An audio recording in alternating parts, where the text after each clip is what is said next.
Hello दोस्तों, आपका स्वागत है। आज हम लोग हिंदी के कुछ प्रीवियस ईयर्स के क्वेश्चन हैं उसे सॉल्व करेंगे। यह किसी भी एग्ज़ाम के लिए देखा जाएगा तो बहुत अत्यधिक महत्वपूर्ण है। अगर क्वेश्चन को समझें, इसमें कुछ पैसेज है, जैसे जैसे प्रीवियस ईयर्स के क्वेश्चंस हैं उसी प्रकार से हम लोग समझेंगे, करेंगे और उसको सॉल्व करेंगे। जैसे आगामी एग्ज़ाम को अगर देखा जाए, यूपी टेट बीएड्स के हिंदी में लगभग आपके 50 क्वेश्चन आएंगे, आप उसे देखेंगे तो उन सारे क्वेश्चन को हम करेंगे, समझेंगे और उसका पोस्टमार्टम भी करेंगे। चलेंगे, देखेंगे यहाँ पर क्वेश्चन लिखे गए हैं और हम पैसेज पढ़ेंगे, पैसेज को समझेंगे। आपको पैसेज पढ़ना है, साथ साथ में उसको समझते जाना है और जो भी आंसर बनेगा उसके क्वेश्चन को पढ़ेंगे और आंसर तुरंत देंगे। चलेंगे, देखेंगे यहाँ पर लिखा गया है कि स्पष्टता, आत्मविश्वास, विषय की अच्छी पकड़ और प्रभावशाली भाषा में अपने विचारों और भावनाओं को व्यक्त करना ही संप्रेषण कला है। यहाँ बात कर रहा है कि जिस व्यक्ति के अंदर स्पष्टता और कॉन्फिडेंस, आत्मविश्वास और किसी विषय में अच्छी पकड़ और प्रभावशाली जो होता है, उसी क्या करता है, वही व्यक्ति अपने विचारों को भाषाओं के माध्यम से व्यक्त कर सकता है, अपने भावनाओं को व्यक्त कर सकता है। उसी कला को हम लोग बोलते हैं संप्रेषण कला। संप्रेषण मीन्स होता है किसी के सामने व्यक्त करना। वो क्या होता है, किसी भावनाओं को क्या होता है, वो संप्रेषण कला होती है, जो निरंतर अभ्यास से ही निखारी जाती है। जैसे अगर आप किसी चीज़ को सीखेंगे या समझेंगे तो आपके अंदर अभ्यास होना बहुत ज़रूरी है। जैसे अगर कहा जाता है कि किसी भी भाषा को सीखना है तो सबसे पहले आपके 3 चीज़ें आपके अंदर होनी चाहिए। पहले आपके अंदर होना चाहिए अभ्यास, पहले आपके अंदर क्या होना चाहिए, अभ्यास। और दूसरा होना चाहिए आपके अंदर जिज्ञासा। तीसरा क्या होना चाहिए आपके पास, जिज्ञासा। और तीसरा होगा वो आपके अंदर होना चाहिए अनुकरण करने की क्षमता। अगर ये 3 चीज़ है तो किसी चीज़ को सीखना, ये क्या होती है, भाषा को सीखना आसान रहता है।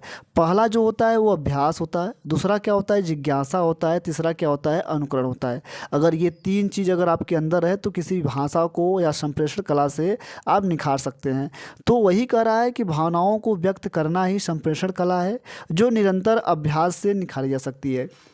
अगर निखारने की बात करेंगे, जैसे कहा जाता है कि करत करत अभ्यास में जड़मती मत सुझान, रसरी आवत जात पर सिलवट पड़त निशान। जैसे क्या होता है, एक रस्सी क्या करती है, किसी पत्थर को क्या करती है, बार बार उस रास्ते से आ जाकर उस पत्थर को क्या करती है, काट देती है और वहाँ पर निशान छोड़ जाती है।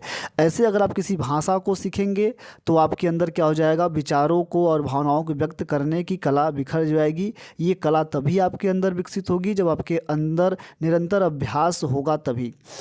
उसके आगे लिखा गया है कि एक दिन में कोई अच्छा वक्ता नहीं बन सकता। अगर आप चाहेंगे कि सोचेंगे कि हम किसी एग्ज़ाम में जाएंगे, 1 घंटे पढ़े या 2 घंटे पहले पढ़कर जाकर हम एग्ज़ाम क्वालिफाई कर लेंगे, तो ये बहुत मुश्किल और नामुमकिन है।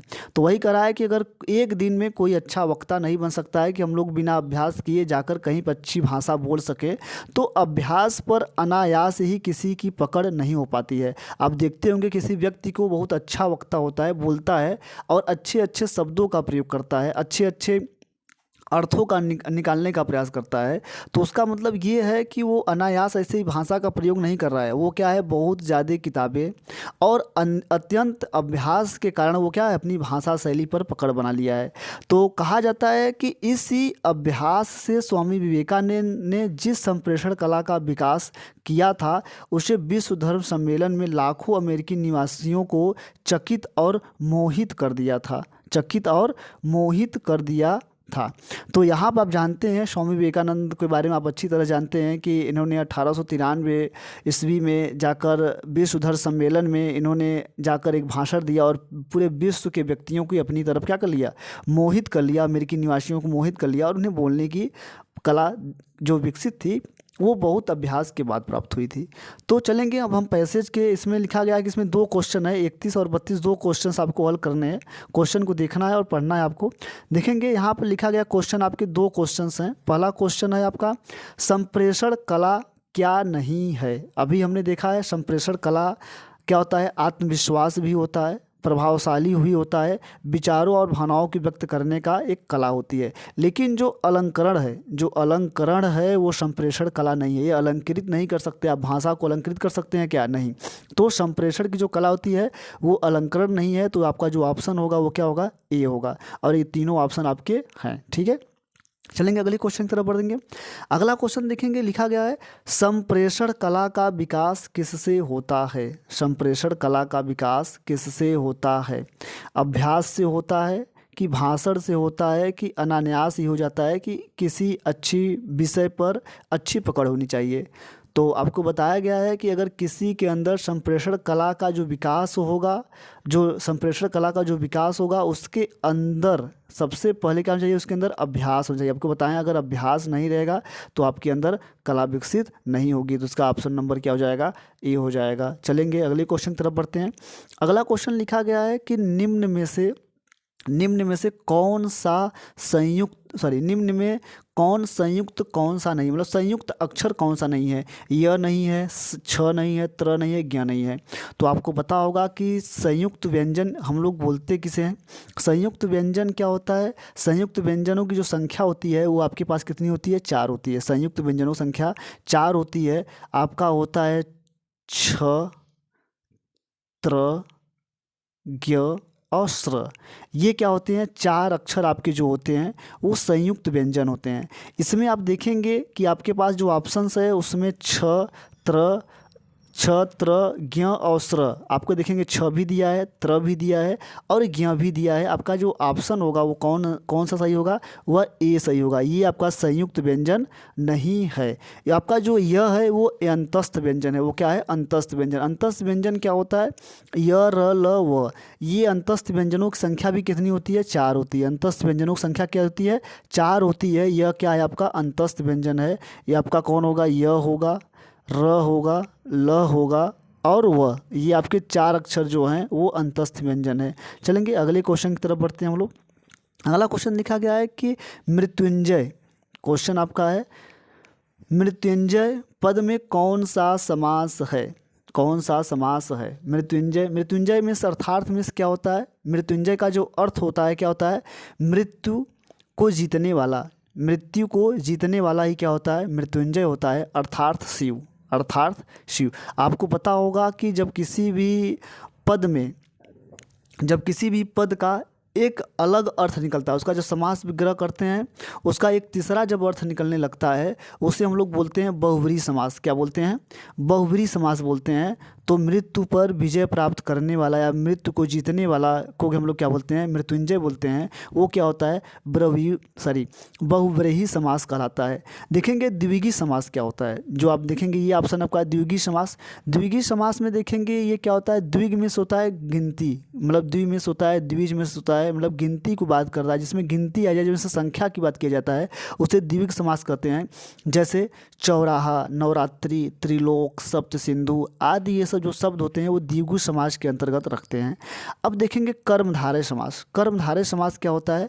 जैसे आप एग्जाम्पल देखे होंगे पीताम्बर, जिसका नील है, जो क्या होता है? पीताम्बर क्या होता है? जो क्या होता है? कर्म की विशेषता बताता है। जो क्या होता है? उसके कर्म की विशेषता बताता है, उसे हम लोग क्या बोलेंगे? कर्मधारय समास बोलते हैं। द्वंद्व समास देखेंगे, द्वंद्व में क्या होता है? हमेशा विलोम शब्द ही आएंगे। जैसे होंगे कि भला बुरा, हाथ पाँव, ठीक है, काला पीला। आपकी क्या होंगे? वो हमेशा क्या होगा कि विलोम शब्द होते हैं, उसे हम लोग द्वंद्व समास कहते हैं। चलेंगे अगले क्वेश्चन की तरफ बढ़ेंगे तो आपको देखेंगे जो मृत्युंजय का जो आंसर होगा वो क्या होगा? बहुब्रीहि समास होगा। ठीक है, चलेंगे अगले क्वेश्चन की तरफ बढ़ते हैं। अगला क्वेश्चन है कि अलंकार में किस उपसर्ग का प्रयोग किया गया है? अलंकार को अगर तोड़ा जाएगा, इसका शब्द विच्छेद करेंगे तो टूटेगा अलम प्लस कार में टूटेगा। तो अलम क्या हो जाएगा? ये उपसर्ग हो जाएगा। उपसर्ग क्या होता है? जब किसी नाम के आगे देखेंगे, जैसे उपसर्ग क्या होता है? जब मान लेते हैं कोई नाम है, ये जब कोई नाम के आगे जब कोई शब्द जुड़ता है उसे उपसर्ग बोलते हैं। जब किसी नाम के पीछे जुड़ता है उसे हम लोग प्रत्यय बोलते हैं। क्या बोलते हैं? प्रत्यय बोलते हैं। ठीक है, चलेंगे अगले क्वेश्चन की तरफ बढ़ते हैं। तो सॉरी, इसमें क्वेश्चन क्या किया है इसका आंसर कर लेते हैं। अलंकार में किस उपसर्ग का प्रयोग किया गया है? तभी बताएं आपको किस उपसर्ग का प्रयोग किया गया? अलम का। किसका प्रयोग किया गया है? अलम का। अलम प्लस कार में यह टूटता है तो इसका जो उपसर्ग होगा क्या होगा, अलम हो जाएगा, अलंकार। ठीक है, अलंकार का जो अलग अलग देखेंगे कि अलंकृत ये सब होता है, अलंकार, अलंकरण, ये सब क्या होता है, अलंकार कहलाता है। चलेंगे अगले क्वेश्चन दे रहा है कि यह पुस्तक किसकी है, में रेखांकित शब्द, रेखांकित शब्द पद परिचय दीजिए। जो आपका यह शब्द है, देखेंगे जो यह शब्द में क्या है, एक आपको रेखा खींची गई है, इससे पूछ रहा है कि जो यह है क्या है, यह क्या है, तो आपको बताना है क्या है यह। अगर आपको देखा जाए यह क्या है तो आपको अगर आंसर पता होगा तो प्लीज़ आप आंसर ज़रूर करते रहिएगा। ठीक है, देखेंगे यह क्या है, यह क्या है, सर्वनामिक विशेषण या पुस्तक विशेष एक वचन स्त्रीलिंग है, कि सर्वनाम है एक वचन है स्त्रीलिंग है, कि गुणवाचक विशेषण है पुस्तक विशेष है एक वचन है, कि संबोध अव्यय है। तो अगर आपको ऐसा पता होगा तो ज़रूर आंसर करिएगा। चलेंगे देखेंगे, आपको बता दें कि जो आपका जो यह है, यह पुस्तक जो है वो रेखांकित जो शब्द है, यह क्या होता है, यह क्या है, यह क्या है, एक सर्वनाम है। क्या है, सर्वनाम है, लेकिन यह पुस्तक की विशेषता बता रहा है। क्या बता रहा है, विशेषता बता रहा है पुस्तक की, यह किसकी पुस्तक है, तो यह क्या हो जाएगा, सर्वनामिक विशेषण हो जाएगा, पुस्तक विशेष से है, और यह क्या है, एक वचन है, और क्या है, पुस्तक क्या है, स्त्रीलिंग है। तो जो आपका आंसर होगा वो क्या होगा, ए होगा। क्या होगा, ए होगा। ठीक है, चलेंगे अगले क्वेश्चन की तरफ बढ़ते हैं। अगला क्वेश्चन देखेंगे, अगला क्वेश्चन लिखा गया कि विश्लेषण, विश्लेषण शब्द का विलोम शब्द बताना है आपको। विलोम शब्द का मतलब होता है हमेशा उल्टा, जैसे भला का बुरा, ठीक है, कठिन का सरल, ठीक है, ऐसे आपको विलोम शब्द बताना है। विश्लेषण, विश्लेषण शब्द का देखेंगे, विश्लेषण शब्द का आपको विलोम बताना है। देखिएगा, विश्लेषण का जो विलोम शब्द होगा वो होगा संश्लेषण। क्या होगा, संश्लेषण। विश्लेषण मीन्स होता है अलग करना, संश्लेषण मीन्स होता है चिपकाना। जो इसका आंसर होगा वो क्या होगा, ये होगा। ठीक है, विश्लेषण का विभाजित मत कर दीजिएगा, विभाजित करेंगे तो गलत हो जाएगा। ठीक है, विभाजित का अविभाजित होगा। ठीक है, चलेंगे अगले क्वेश्चन की तरफ बढ़ते हैं। जिनका उच्चारण ऊपर के दांतों पर जीभ लगाने से होता है उसे हम लोग क्या बोलते हैं, क्या बोलते हैं, कंठ बोलते हैं, कि दंत्य बोलते हैं, कि मूर्धन्य बोलते हैं, कि अनुनासिक बोलते हैं। तो आपको बता दें कि अगर जब आपकी जीभ जब किसी शब्द को या किसी अक्षर को जब बोलते हैं, चाहे वो स्वर हो चाहे व्यंजन हो, जब आपके यहाँ जब जीभ है वो दांतों के साथ टच करता है, जब दांतों के साथ टच करता है तो सभी अक्षर क्या कहलाते हैं, दंत कहलाते हैं। क्या कहलाते हैं, दंत कहलाते हैं। जैसे जैसे क्या होगा, जो आपका आंसर होगा वो क्या होगा, बी ही होगा, लेकिन जो दंत है जिसमें क्या होगा, त वर्ग पूरा आएगा। त वर्ग मतलब त थ द ध न, ठीक है, त वर्ग आपके पूरे आएंगे। उसके बाद आपके देखेंगे ल और स, ल और ये छोटा वाला जो स है, ये स आपका रहेगा किस में आएंगे, दंत वाले में आएंगे। दंत वाले में किस में आएंगे, दंत वाले में आएंगे। ऐसे अगर देखा जाएगा कि कंठ का क्या होगा, कंठ में आप देखेंगे, कंठ में आप देखेंगे सभी क वर्ग क्या आएंगे, सभी क वर्ग आएंगे। उसके बाद देखेंगे आ आएगा, उसके बाद ह आएगा, और उसके बाद क्या आएगा, विसर्ग आएंगे। ठीक है, उसके बाद देखेंगे मूर्धन्य, उसके बाद देखेंगे जो मूर्धन्य है, जो मूर्धन्य वाला बात कर रहे हैं, तो मूर्धन्य में आपको देखेंगे जो मूर्धन्य होता है वो आपका क्या करेगा, वो जीभ के साथ क्या करेगा, आपके मूर्धा को टच करेगा। जैसे ट वर्ग पूरा आएगा।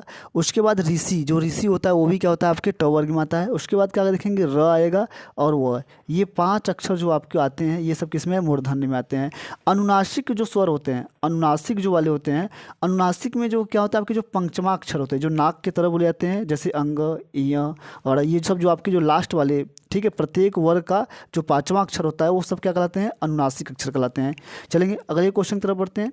अगला क्वेश्चन देखेंगे कि लिखा गया है कि निम्नलिखित में से ऊष्म व्यंजन कौन से हैं। ऊष्म व्यंजन क्या होता है कि ऐसे ऐसे व्यंजन जिसे बोलते हुए आपके मुख से क्या हो, उष्मा या क्या करे, आपका उष्मा निकलना करे, या आपके मुख से हीट आपको निकलना शुरू करे, उसे हम लोग बोलते हैं उष्ण व्यंजन। क्या बोलते हैं, उष्ण व्यंजन बोलते हैं। जब आप हाथ लगाएंगे मुख के सामने तो क्या होगा कि आपको गर्म हवाएं महसूस होंगी। जब गर्म हवाएं महसूस होती हैं तो ऐसे व्यंजन को हम लोग उष्ण व्यंजन बोलते हैं। क्या बोलते हैं, उष्ण व्यंजन बोलते हैं। तो आपको बताना है कि आपका श ख श होगा, कि अ ब स होगा, कि च छ ज होगा, कि य र ल व होगा। अगर आपको पता होगा तो आप आंसर जरूर करिएगा प्लीज़। ठीक है, तो आपको बता दें कि उस व्यंजनों की संख्या जो होती है वो उस व्यंजनों की संख्या कुल कितनी होती है, 4 होती है। जिसमें आप देखेंगे श, ख, श और ह, ये चार ऐसे अक्षर हैं जो आपके उष्ण व्यंजन हैं। तो आपका पूछा आंसर क्या है कि आपका उष्ण व्यंजन कौन सा होगा, तो आपको दिया गया श स ह। ठीक है, ये आपके उष्ण व्यंजन है।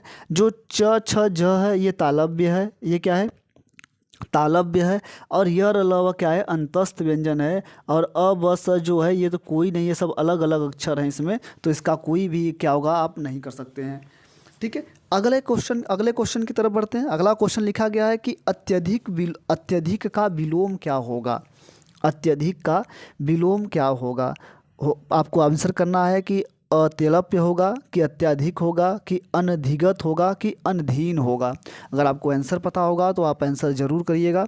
तो आपको बताना है कि जो अत्यधिक है उसका जो विलोम शब्द होता है वह क्या होता है, अत्यल्प्य होता है। क्या होता है, अत्यल्प्य होता है। और जो अत्याधिक का देखेंगे आपको, अत्याधिक में से क्या होता है, अधिक होता है, तो आपका यही हो जाएगा इसका विलोम शब्द।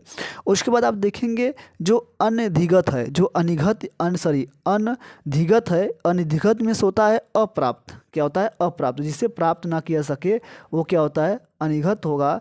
और इसे जब क्या हो जाएगा, जब इसे हम लोग अधिगत कर देंगे, क्या करेंगे, अधिगत। जो अधिगत होगा यही क्या होगा आपका, प्राप्त करना। अधिगत मीन्स क्या हो जाएगा, प्राप्त करना। और अनधीन मीन्स क्या होता है, अनधीन मीन्स होता है कि किसी के प्रति धीन नहीं होना, किसी के प्रति अंडर में काम नहीं करना। और अधीन मीन्स क्या होता है, किसी के अंडर में काम करना। तो अनधीन का क्या हो जाएगा, अधीन। क्या हो जाएगा, अधीन। ठीक है, चलेंगे अगले क्वेश्चन की तरफ देखेंगे। ऋतु का विलोम क्या होगा, ऋतु का विलोम क्या होगा। तो यहाँ आपको दिया गया है अनिर्णित, वक्र, विकर्ण और अनैक्य। आपको बताना है कि ध्यान रखना है कि जो ऋतु का जो विलोम शब्द होगा, जो हाँ ऋतु का है वो क्या होगा, अनृत्य होगा। क्या होगा, अनृत्य होगा इसका विलोम शब्द। और जो वक्र का विलोम शब्द होगा वो क्या होगा, ऋजु। क्या हो जाएगा, ऋजु हो जाएगा। और जो विकर्ण का जो विलोम शब्द होगा वो क्या हो जाएगा, संकीर्ण हो जाएगा। जो अनैक्य का जो विलोम शब्द होगा वो क्या होगा, ऐक्य हो जाएगा। क्या हो जाएगा, ऐक्य। ये क्या हो जाएगा, ऐक्य क्या हो जाएगा, इसका विलोम शब्द हो जाएगा। चलेंगे अगले क्वेश्चन की तरफ बढ़ेंगे। अगला क्वेश्चन देखेंगे। अगला क्वेश्चन आपका देखेंगे कि संकल्प शब्द में उपसर्ग शब्द क्या होगा। संकल्प शब्द में उपसर्ग क्या होगा। तो उपसर्ग आप देखेंगे क्या होगा इसका, कि उपसर्ग देखिए भी आपको बताएंगे, जैसे आपको देखेंगे संगम, जैसे संगम का देखेंगे सम प्लस गम का, ऐसे ही करेंगे सम प्लस कल्प हो जाएगा। क्या हो जाएगा, कल्प। अभी आपको देखिए बताए हैं कि जो संकल्प, आपका जो संकल्प है, उपसर्ग क्या होता है, जब किसी नाम के आगे, जब क्या होता है, मान लेते हैं कोई नाम है, जब इसके आगे जब कुछ शब्द जुड़ता है उसे उपसर्ग बोलते हैं। जब नाम के पीछे जब कुछ जुड़ता है उसे हम लोग क्या बोलते हैं, प्रत्यय बोलते हैं। तो ऐसे आपको देखेंगे जो संकल्प है, जो क्या है, संकल्प है, वो क्या है आपका, इसमें आपका जो आंसर हो जाएगा क्या हो जाएगा, सम हो जाएगा। सम हो जाएगा तो आंसर क्या हो जाएगा, ये सम हो जाएगा। ठीक है, जैसे संगम का करेंगे तो सम प्लस गम हो जाएगा, संविधान करेंगे सम प्लस विधान हो जाएगा। ठीक है, जो आपका ये जो ऊपर वाली जो बिंदी दिख रही है ना, जो ऊपर वाली बिंदी है, इसी बिंदी को आधा म में तोड़ देना है, तो आपका जो बनेगा वही क्या होगा, आपका उपसर्ग होगा। चलिएगा अगले क्वेश्चन की तरफ बढ़ते हैं। अगला क्वेश्चन देखेंगे, यहाँ पर लिखा गया है कि मुझसे खड़ा हुआ नहीं जाता, इस वाक्य का वाच्य क्या होगा। आपको बता दें कि वाच्य 3 प्रकार का होता है। एक आपका होता है कृत्यवाच्य, कर्मवाच्य और भाववाच्य। कितने वाच्य होते हैं आपके, 3 वाच्य होते हैं। एक होता है आपका कर्मवाच्य, भाववाच्य और कृत्यवाच्य होता है। तो देखेंगे यहाँ भाववाच्य लिखा गया है, कर्मवाच्य लिखा गया है, कृत्यवाच्य लिखा गया है। तो ध्यान रखेंगे, जब कर्ता पर, जब कोई काम कर्ता पर निर्भर करता है उसे कृत्यवाच्य बोलते हैं। जब कर्म पर निर्भर करता है तो क्या होता है वो, कि क्या होता है, जो कर्म होता है वो क्या करता है, वो कर्म पर निर्भर करेगा, उसे कर्मवाच्य बोलेंगे। भाववाच्य क्या होगा, किसी अन्य की बात करता है। जब किसी अन्य की बात करेगा तो समझ जाइएगा कि वो क्या हो जाएगा, भाववाच्य हो जाएगा। तो यहाँ पर लिखा गया कि मुझसे खड़ा भी हुआ नहीं जाता। ये कह रहा है किसी अन्य व्यक्ति से बात कर रहा है, तो इसलिए क्या होगा, इसमें भाववाच्य होगा। क्या होगा, भाववाच्य होगा। जो इसका आंसर होगा क्या होगा, भाववाच्य होगा। चलेंगे अगले क्वेश्चन की तरफ देखेंगे। अगला क्वेश्चन जो है आपका, लिखा गया कि तद्भव और उसके तत्सम का कौन सा मेल गलत है। तत्सम और तद्भव का कौन सा मेल गलत है। तो आपको बताना है कि कौन सा आपका जो विलोम शब्द है वो गलत है। तो इसका जो आंसर देखेंगे, इसमें देखेंगे कि इसमें लौंग का लवंग होता है, लौंग का लवंग होता है, ये तो बिल्कुल सही है, ये भी सही है।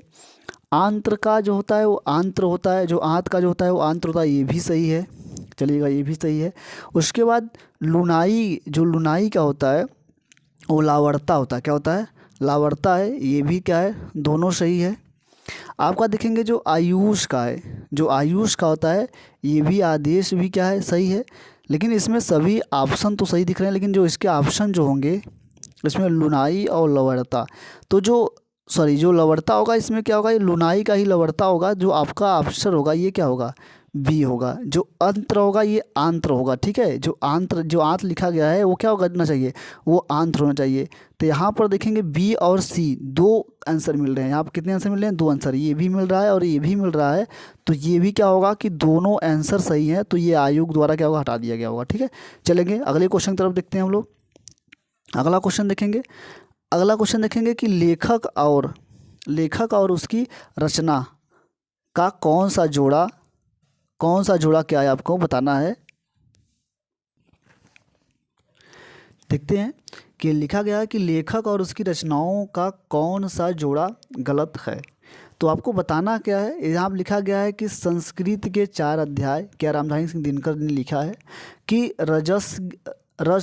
रसज्ञ और रंजन जो आचार्य महाप्रसाद द्विवेदी द्वारा लिखा गया है, स्कंदगुप्त लक्ष्मी नारायण मिश्र द्वारा लिखा गया है, कि अशोक के फूल हजारी प्रसाद द्विवेदी द्वारा लिखा गया है। कौन सा जो आपका ऑप्शन गलत है, अगर आपको आंसर पता हो तो आप आंसर जरूर करेंगे।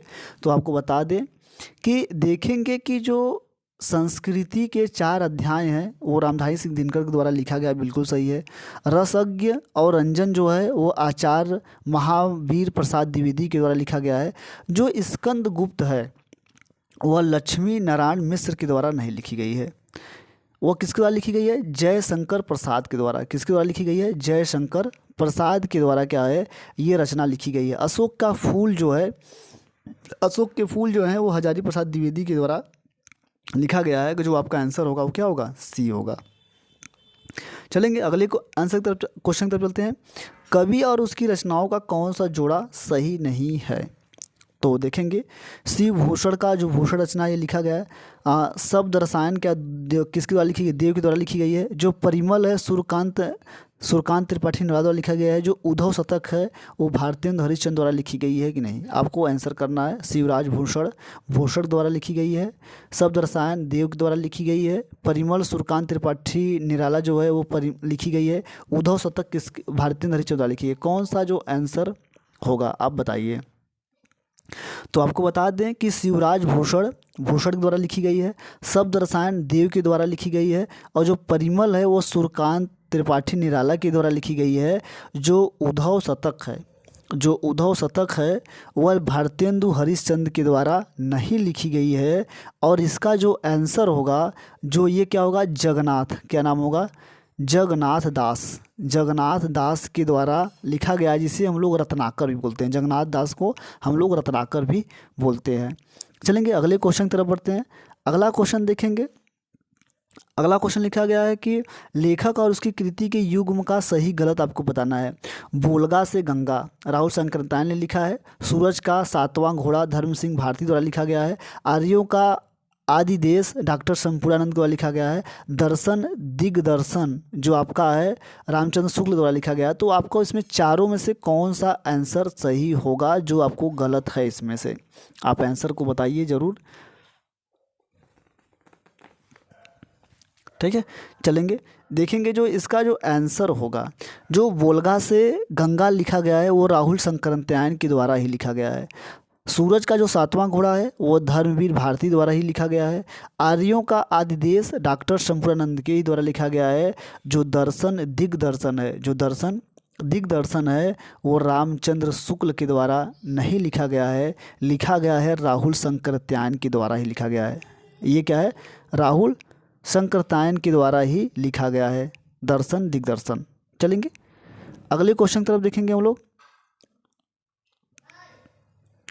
अगला क्वेश्चन देखेंगे।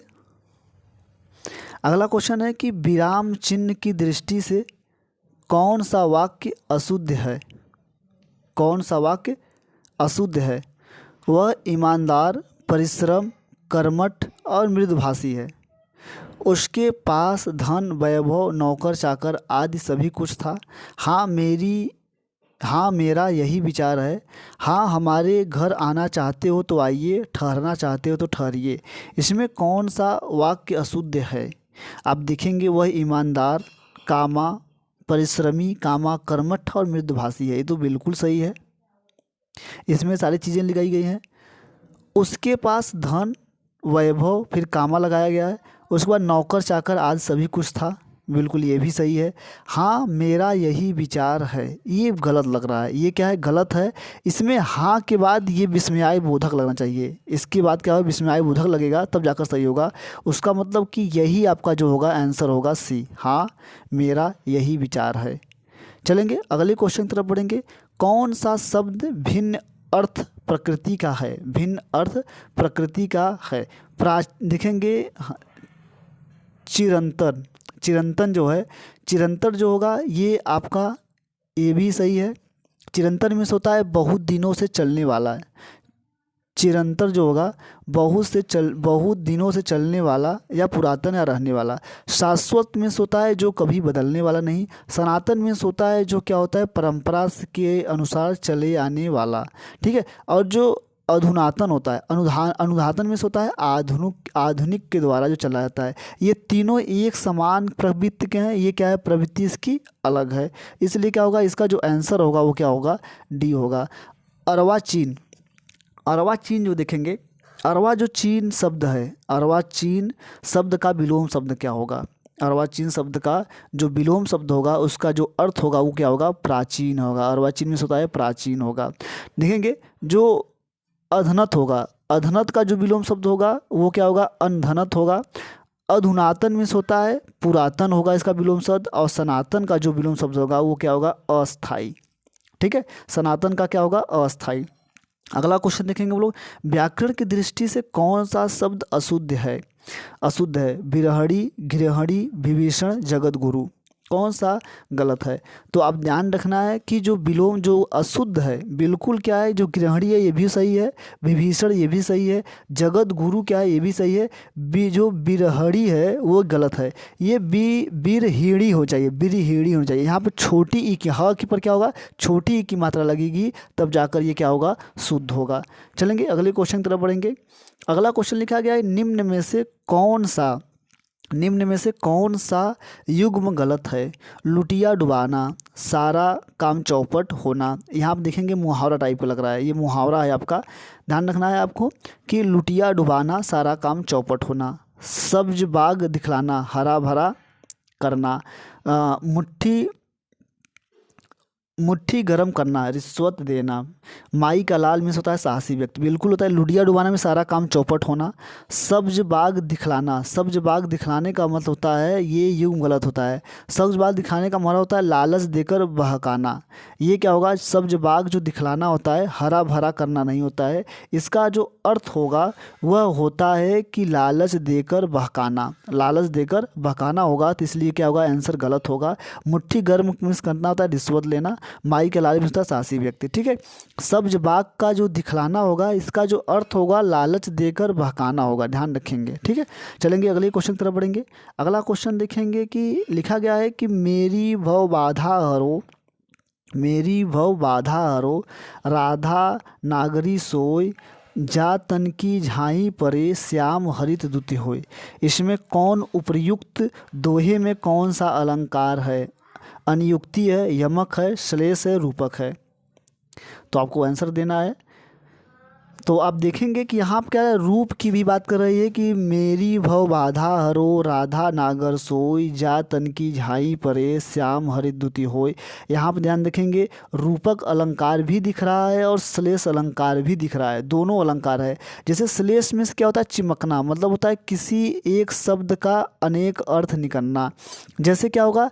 हरित देखेंगे, जो हरित लिखा गया है, हरित जो शब्द है यहाँ पर जो हरित शब्द होगा वो अलग अलग अर्थ होगा। हरित में होता है हर लेना, हर्षित मतलब हरा रंग होना। एक शब्द के अनेक जब अर्थ निकलते हैं वह क्या होता है? श्लेष अलंकार। यहाँ पर रूप की भी बात कर रहा है। मेरी भव बाधा हरो, राधा नागर सोई, जा तन की, जहाँ क्या होता है? यहाँ रूप की बात कर रहा है कि जहाँ भगवान श्री कृष्ण की तन का झाई पड़ेगी वो सभी क्या होता है, काले रंग का दिखना शुरू होता है। ठीक है, यहाँ श्लेष अलंकार भी है और रूपक अलंकार भी है, इसका सी और डी आंसर दोनों होगा। चलेंगे अगले क्वेश्चन तरफ बढ़ेंगे। अगला क्वेश्चन देखेंगे यहाँ पर, गौशाला। गौशाला में कौन सा समास है? गौशाला में कौन सा समास है आपको बताना है। द्वंद्व समास है, कर्मधारय समास है, सॉरी तत्पुरुष समास, सॉरी ये क्वेश्चन है, गौशाला में कौन सा समास है? तत्पुरुष समास है, द्वंद्व समास है, बहुव्रीहि समास है और द्विविक समास है। कौन सा समास होगा आप आंसर करेंगे। तो आपको बता दें जो गौशाला है वो क्या है, क्या है? तत्पुरुष समास है। क्या है? तत्पुरुष समास है। द्वंद्व समास में क्या होता है, जिसमें क्या होता है, विलोम शब्द होता है। बहुव्रीहि समास होता है, एक क्या होता है, एक अर्थ का एक शब्द का क्या हो, एक तीसरा अर्थ निकलना शुरू जाए।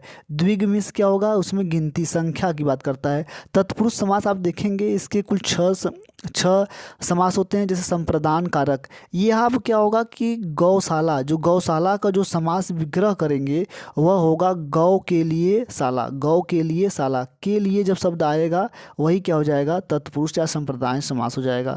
ठीक है, देशभक्ति में कौन सा समास है? देशभक्ति। तो अभी आपको बताया गया है कि देश के लिए भक्ति या देश से भक्ति या देश के लिए भक्ति। देश के लिए जो भक्ति होगी वो क्या होगा, तत्पुरुष समास होगा। तत्पुरुष समास होगा, क्या होगा, तत्पुरुष समास होगा। ठीक है, चलेंगे अगले क्वेश्चन की तरफ बढ़ेंगे। क्वेश्चन लिखा गया, प्राग ऐतिहासिक में किस उपसर्ग का प्रयोग किया गया है? तो अभी बताया गया कि जो आगे लगता है उसे उपसर्ग कहते हैं, तो जो इसका आंसर होगा वो क्या होगा, प्राक होगा। क्या होगा, प्राक होगा। चलेंगे अगले क्वेश्चन की तरफ बढ़ते हैं। क्वेश्चन लिखा गया है कि तुलसीदास, क्वेश्चन लिखा गया है कि तुलसीदास किसकी कविता है? तुलसीदास किसकी कविता है, आपको आंसर करना है। तुलसीदास किसकी कविता है? जो तुलसीदास जो कविता है वो सूर्यकांत त्रिपाठी निराला की है।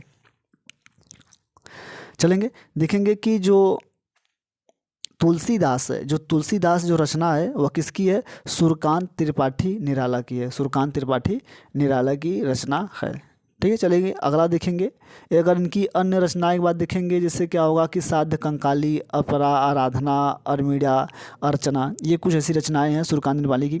बहिष्कार देखेंगे, जो बहिष्कार का जो संधि विच्छेद होगा आपको पहले पकड़ना है कि बहिष्कार है क्या। ये स्वर संधि है कि व्यंजन संधि है कि विसर्ग संधि है। तो सबसे पहले आपको ध्यान रखना है कि आपको देखेंगे कि जो आधा देखेंगे, आधा स हटाना, आधा ये हटाना और आधा, अगर आधा ये सब रहेंगे तो वो क्या होता है, अगर इन लोगों को जब हटाया जाता है तो विसर्ग संधि होते हैं। क्या होते हैं, विसर्ग संधि होते हैं। तो यहाँ पर जो संधि होगी, जो इसका जो आंसर होगा वो आंसर क्या होगा, सी होगा। वो क्या होगा, बही प्लस कार, बही प्लस कार होगा। चलेंगे अगले क्वेश्चन की तरफ बढ़ेंगे। अगला क्वेश्चन देखेंगे कि वैदेही वनवास किसी रचना है? वैदेही वनवास किसकी रचना है? अयोध्या सिंह उपाध्याय हरि औध की है, कि रामधारी सिंह दिनकर की है, कि मैथिली शरण गुप्त की है, कि श्रीधर पाठक की है? अगर आपको आंसर पता होगा तो आप आंसर जरूर करिएगा। आप आंसर जरूर करिएगा। तो आपको बता दें जो वैदेही वनवास है वो क्या है, अयोध्या सिंह उपाध्याय हरि औध की ही रचना है। ठीक है, चलेंगे रामधारी सिंह दिनकर की रचनाएं देखा जाएगा तो रेणुका, मिर्ची का मजा, रश्मि रथई, उर्वशी, और मैथिली शरण गुप्त की रचना अगर देखा जाए साकेत, जयद्रथ वध, पंचवटी, ये सब मैथिली शरण गुप्त हैं। श्रीधर पाठक की रचना देखा जाए तो कश्मीर सुषमा, गोपिका गीत, भारत गीत, ऐसी क्या रचनाएं हैं। तो देखेंगे निम्नलिखित में से, अगला क्वेश्चन देखेंगे, निम्नलिखित में से कौन पुल्लिंग शब्द का चयन कीजिए। पुल्लिंग शब्द का चयन करना है। पहिया है, लिखावट है, पंखावज है कि मझधार है। ठीक है, तो जो देखिएगा पहिया, जो पहिया शब्द है वो पुल्लिंग शब्द है और नहीं, तीनों सब क्या है, स्त्रीलिंग है। तीनों क्या है, स्त्रीलिंग है, स्त्रीलिंग है। ठीक है, ये आज का हम लोगों का सेशन था। अगर आपको हमारी वीडियो पसंद आई हो तो अपने दोस्तों के साथ ज़रूर शेयर करें। अगर आप हमारे चैनल पर नए हो तो ज़रूर सब्सक्राइब करें। धन्यवाद, थैंक यू।